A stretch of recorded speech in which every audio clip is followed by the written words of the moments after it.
Quatrième cours du quatrième module, le principe de la purification. Comprendre la tolérance des 5% en finance islamique. La finance islamique accepte qu'une entreprise a des revenus non conformes si ils ne dépassent pas les 5%. Ces revenus peuvent découler de l'activité illicite, d'une dette avec usure ou d'un placement avec intérêt.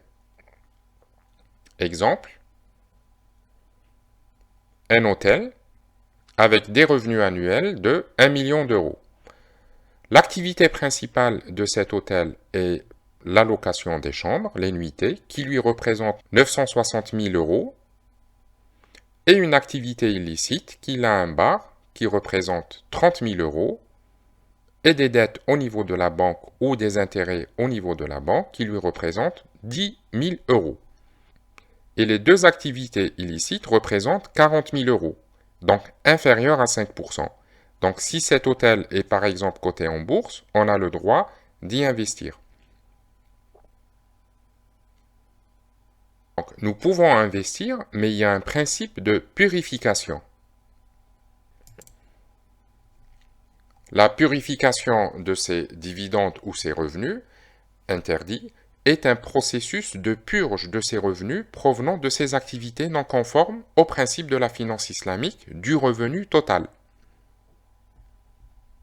Lorsque les titres conformes infinis vont recevoir des dividendes ou autres revenus interdits, dans le cadre des activités commerciales, un processus de purification a lieu.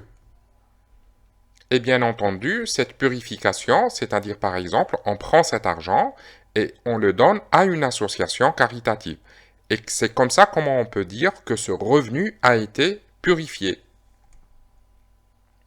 Le calcul du RDP, ce qu'on appelle le ratio de purification, est très simple à calculer. Le ratio DP, le ratio de purification, c'est les revenus non autorisés, y compris les revenus d'intérêt, qu'on divise par les revenus totaux. Aussi simplement que ça. Je vous donne un autre exemple pour que ça soit un peu plus parlant. Si vous avez un compte épargne qui va vous rapporter de l'intérêt, tout cet intérêt que vous allez recevoir de votre livret A, par exemple, doit être purifié. C'est le même principe. On est sur une purification. Cette purification est simple à calculer. Si votre argent est dormant dans un compte bancaire, il n'est pas à confondre avec sadaqat ou zakat. C'est une purification. Je vous laisse le lien sous la vidéo. C'est un exemple comment on peut purifier notre argent une fois qu'ils sont calculés. C'est Secours Islamique France. Là, vous avez une partie où vous allez pouvoir donner des dons.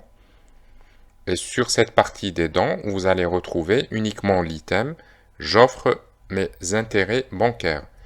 C'est la même chose que la purification des dividendes qui sont conformes à la finance islamique, mais il y a une part de purification à faire.